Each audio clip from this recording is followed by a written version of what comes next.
Welcome everyone, how are you? This is Jason Lawrence, the home building guy, real estate guy, home building guy. So I want to do a video today and talk about what I would do if I were younger, if I was somebody that was in high school. And you may be thinking, high schoolers maybe aren't thinking about this. Well, they definitely are. I know I was at that age.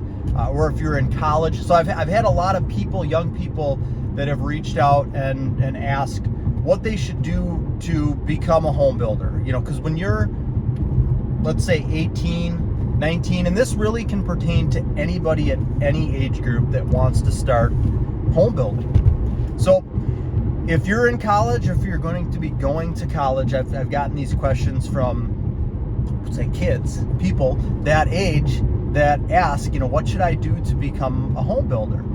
What I would do if I were still young and single, I would find an area of the country, and there's definitely a few top areas you can do your research. You can also, kind of combine that with, this is where I really like to live. But let's just take a couple examples that I have off the top of my head. Florida and Tennessee. Those are and Texas is another one. Those are three states where there is huge growth. There are lots of people that are moving to these states, and so there's a lot of demand for new homes to be built in this state to match up with the demand for housing there. So you could do research on, let's take Florida in particular. And the South Tampa area is definitely an area that would be a hot area.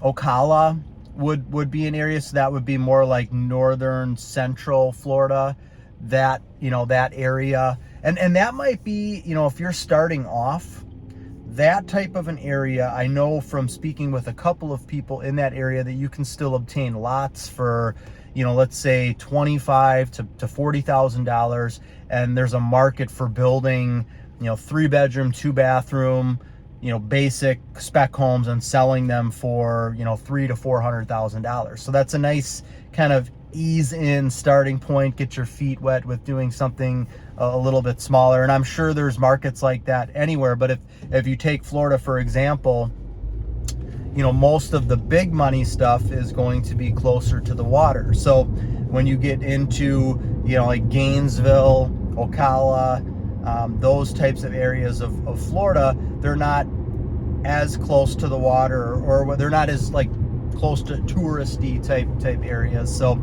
the cost of living there and finding something or buying something new is still a lot more reasonable there. So step one, I would research where I want to live and what areas have a lot of, home building going on with it.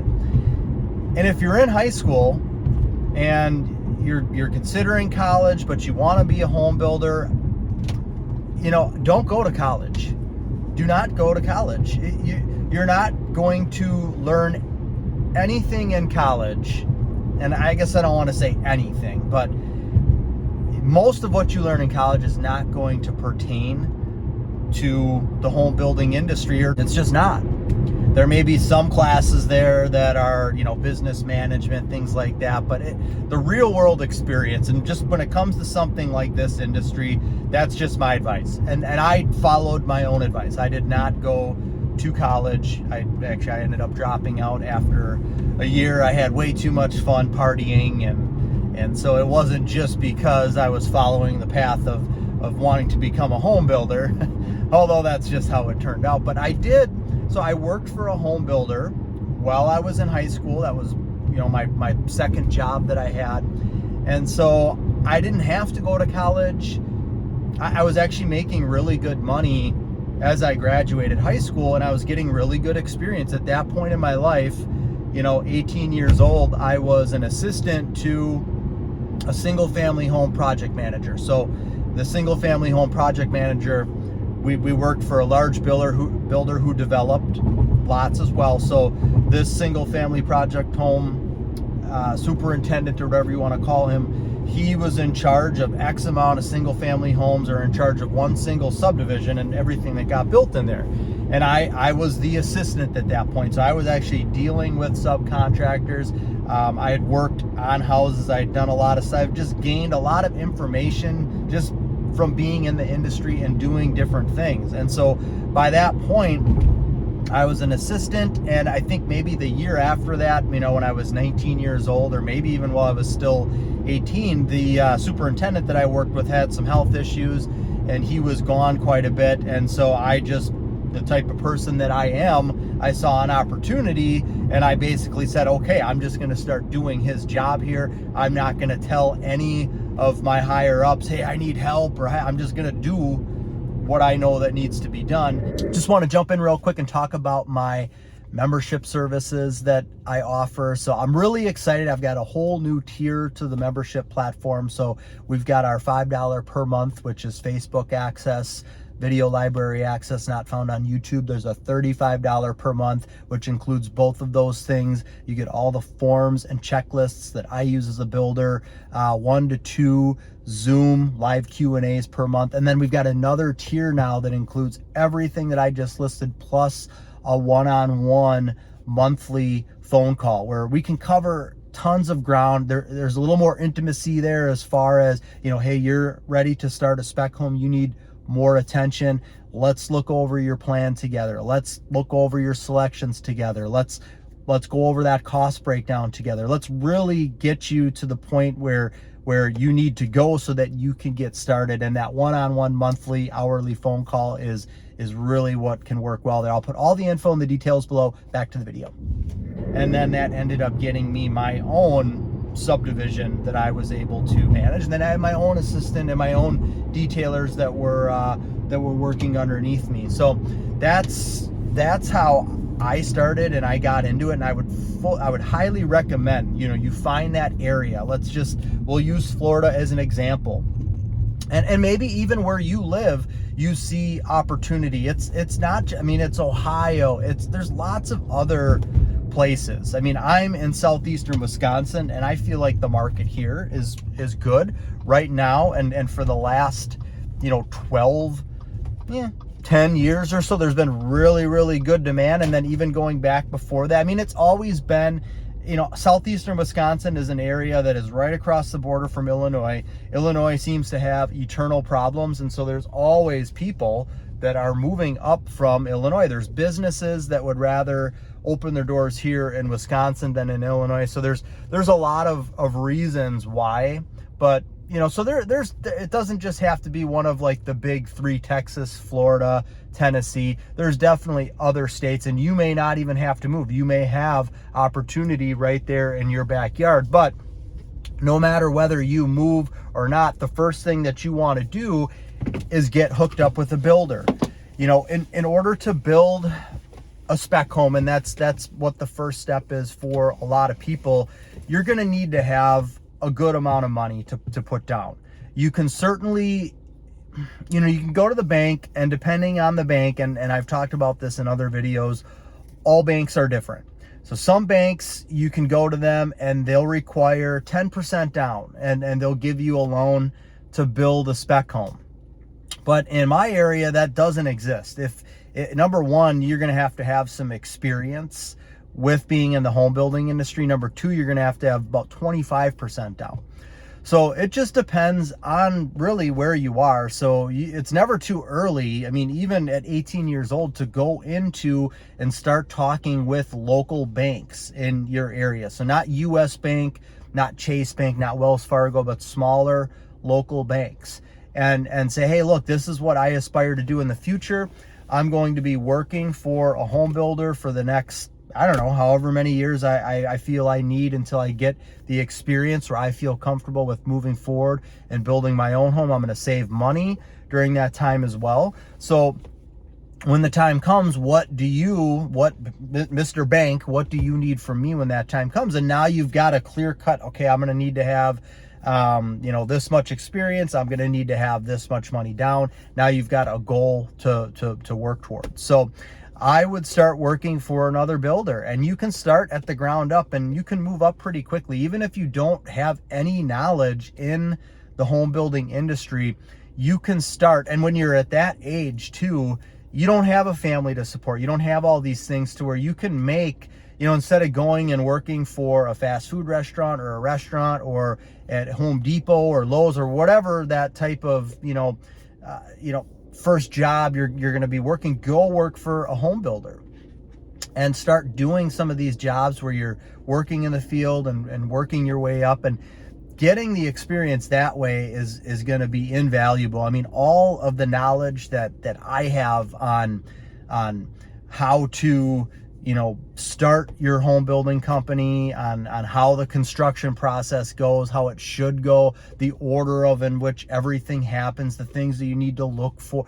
All of that is just from the experience that I've had. And so going back to, I've been in the industry now, I'm 41 years old, and I started when I was 14, I started cutting the lawn at our model homes. This particular builder had one model at first, and then that grew, they grew quite rapidly, but I would cut all of the grass at the different models, and then I would clean up the, if there were 10 houses being built in a subdivision, I would keep the sites clean. I would repair the silt fencing. I would plant signs in the new subdivisions that we developed, which got me really familiar with being able to look at I would go out into a subdivision that was it was developed, but it was bare dirt. But there were the water boxes. That's that little pole thing that sticks up with the round top that's blue. That's called a water box. Typically those are going to be at or close to the center of each lot. And then there was another big wood stake next to that indicated this is where the sewer lateral was. And then the electric pedestals are typically going to be on the back or the front corner of each lot. So I could go out to a lot or out to a subdivision with 100 lots. And I just had one piece of paper, a plat that showed all the lots, and I could plant all of the signs in the middle of every lot, just knowing, okay, this is one lot corner, this is one lot corner, based upon where the water box is, the sewer is, the electric is. And so you're just going to learn so much that way. So that is my advice, is move to a place that you want to move to where you know that it's a great housing market, or maybe you have that already in your own backyard. Start working for a builder. When people ask the question, what do I need to do to get into this industry? I mean, that's really it. You're not going to be able to just kind of come in and, build a spec home right off the bat. You're going to need to, save some money. You're going to need to be in the industry to get that experience that you're going to need in order to build your own home. The other thing that I would do is I would recommend getting your real estate license. A huge part of building spec homes is putting them in the right spot. And when you have experience with real estate and you have access to knowing everything that's for sale out there in your market, that's going to help you find a lot and choose the right lot. You may be driving by and you see a lot that's for sale and you say, okay, I'm going to buy this and I'm going to put a home on it. You end up overbuilding, you overpay for the lot. It's in an area where there's not a lot of new construction, or you've got experience with real estate. You've got the tool called the MLS where you can look at what other lots in that area had sold for. What other existing homes in that area are selling for? Are these new construction homes? I mean, ideally, you're buying a lot in an area or subdivision where there's other new construction builds going on, and then you can look at what those builds are and you can say, okay, I'm gonna mirror that, for the most part, and that's been a successful model. I'm gonna mirror that. That's going to sell. It's kind of a no-brainer at that point. So start working for another builder, get that experience. If you can get to the if you could assist an expediter, project manager, superintendent, whatever that title is, if you could get to the point where you're assisting them. So basically you're learning firsthand how to schedule the house, calling the contractors, making sure the contractors are there, making sure the contractors have what they need, taking the selection form that the customer did and, you know, ordering things and making sure that everything's correct I mean, those are all the things that if you want to go out and build a spec home, that's exactly what you're going to be doing. So the experience that you're going to gain from being an expediter is probably the most crucial.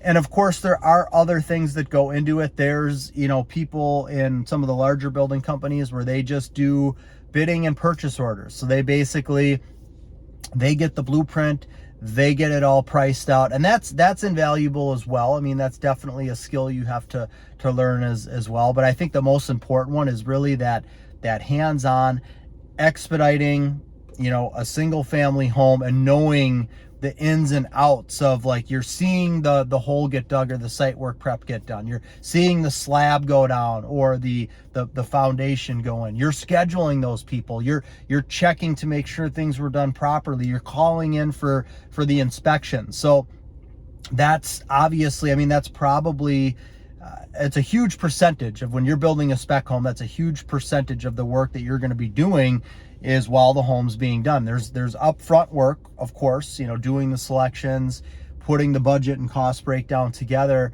But the majority of the time spent in the home building process is while the home is under construction.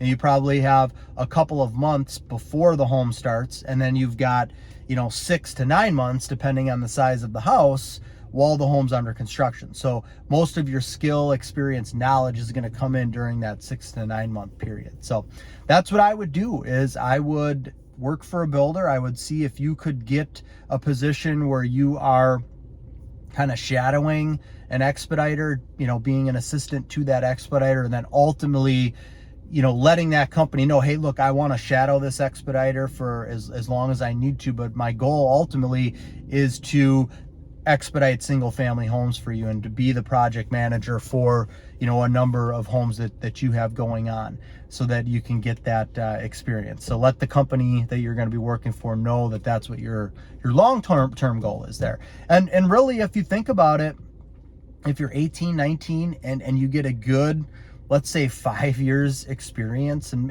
or maybe it's not even that much, but you know, maybe you get 2 to 3 years experience, 4 years experience, you know, you're still only 22 years old. And I think most of the people that are starting home building companies, building spec homes, a lot of them are much older than that. So for you to be able to get started that quickly, and, you know, let's say by the time that you're 25, you've already got, you know, 5 to 6 years of experience in the building industry in there, that's really going to bode well for you. And if you've saved money, you can go into that bank that you talked to back when you were 18, 19 and say, here I am, I've been working for this builder for 5 years. I've been running single family homes. I know exactly what to do here. I've got X amount of money that I can put down. I know that you need a cost breakdown, a blueprint, the lot that I'm building on. I'll come back in with all of that. Are you ready to get started with me? So that's my advice for those who have the question, what should I do to get into the building industry? I think that's it. Get your experience somewhere in the industry. Do it fresh and early. You know, the building industry, you can find jobs that pay well, so do it fresh and early out of high school. Save money, and before you know it, you'll be able to get started with building your own home and building a business from there. Okay, that's all I've got for this video. I really appreciate your time and watching. If you got questions, let me know. Take care, and God bless.